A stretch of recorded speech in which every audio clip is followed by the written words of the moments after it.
The product we're taking a look at today is the EZVIZ Smart Indoor Security Camera. This is a super easy camera to use, and before I show you how to get the app set up and the different features of the app, I do want to show you a couple different things about the camera itself. So first off, this is not a rechargeable camera. It does have to be plugged in at all times in order for it to work. However, they do provide you with a very long power cable, and if your outlet is kind of farther away, say if you have this mounted on a wall and the outlet is near the floor, this power cable is going to reach it, which is really nice. That is going to be plugged in right at the back here, and they do also provide you with that wall adapter. Then the next thing about this camera is if you tilt this up, you have this little piece here, and under that is a port for the micro SD card and a reset button. That micro SD card is not provided, so if you want your videos and footage saved, then you will need a micro SD card, or you can save it to cloud storage with a subscription. So now we're going to get connected to the app, and I have this screen recording here to show you just how simple it is to do that. So I do not have an account made with EZVIZ yet, so we're going to go ahead, get the app opened, and get started. So you have a list of options on how you want to sign in, or you can create a new account, which is what I'm going to do. So now it's asking to verify the account with this verification code in the picture to make sure you're not a robot, so 29MP. Then you're going to be getting another code sent to your email. So I'm not going to link the phone to save the password, I'm just going to enter the home page. Then we're going to add the device. We're going to be adding a camera. Then it's going to ask you to scan the QR code, and that QR code is on your instruction manual. Okay, and now we are connected. Then we are going to create a new password. Alright, then you can pick where you have your camera, so we'll just go with basement. And there we go, the setup is complete, super simple. Alright, so as you can see there, it was very simple to get the account made, and it was also very simple to get it connected to the camera itself. So the next thing we're going to do is check out the quality of the camera and what the app includes. I've moved the location of the camera to upstairs so you can get a better visual of what it would look like if it were to be in your home. So starting out, this is what your home screen is going to look like. To be able to view the live feed, just click on the picture here and it will bring you into what the camera is on. As you can see here, we can see the top of someone's head.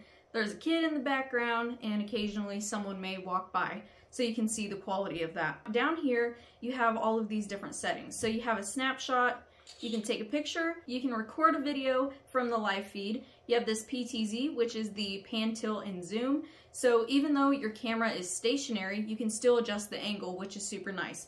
So it can go down, up. We can see what's going on in the kitchen. So like I said, even though the camera is in one spot, you can still adjust to get a full view of the room. You have this two-way talk, so you can talk to whoever's in the camera. So I'm actually going to move over to the kitchen and see if she can hear me. Get the audio turned back on. Mom? Yeah? Can you hear me? Yes? I can hear you. Awesome, you're on video. Awesome.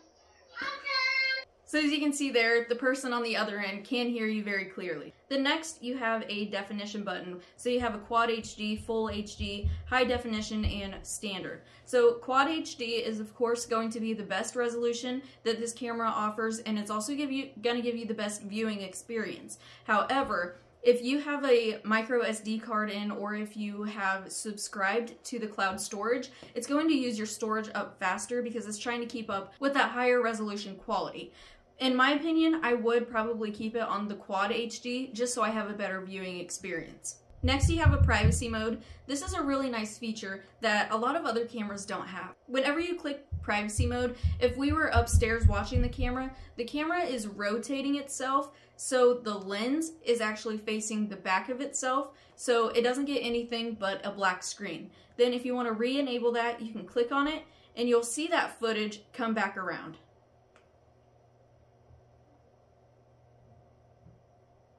Like I said, very nice feature I really like about this camera. You have a 360-degree picture, nearby device, picture-in-a-picture setting, tip, and you can click this button here and rearrange the order of your settings. So that is the settings on the bottom of the screen. If you click on the live feed, you can make the view bigger, and then you have some more settings at the bottom. You have a pause, a mute, picture, record, pan, tilt, and zoom again, the talk button, and you also have the definition button, and just more that you can do in the toolbar by clicking on this more button.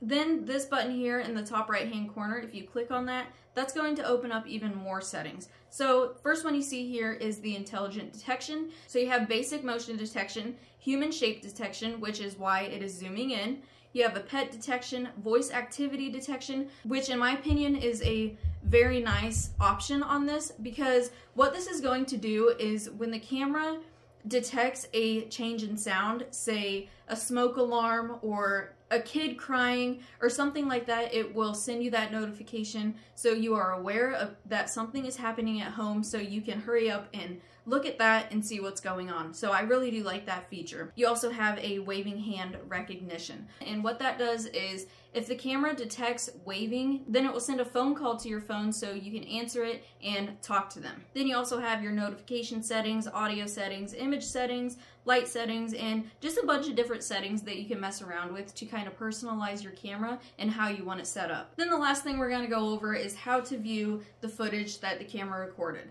So like I mentioned before, you do need a micro SD card, or you need to subscribe to the cloud storage in order to be able to get that live feedback. So say if I had an SD card, what the camera is getting right now is what would be in that storage. Since I don't have the SD card in and I'm not subscribed either, I can still go to event view. I can see kind of a snapshot of what the camera would have been recording. So as you can see here, it says no video because of course I don't have the SD card in. But like I mentioned, if you want that footage saved, you do need to have an SD card or subscribe to the cloud storage. So that is pretty much the basics about the smart indoor security camera. Very nice camera, very easy to use, and it's also very easy to use the app as well. The quality is great. I like all of the different features that it includes. I received this camera at no charge to be able to show it to you, explain it to you, and give you some detailed information about the camera so you have a better idea of what you are getting if you do decide to purchase this camera. So in my opinion, would I recommend this to you? I absolutely would. I think it's a great quality camera, and I think it's going to give your home the security that you're looking for.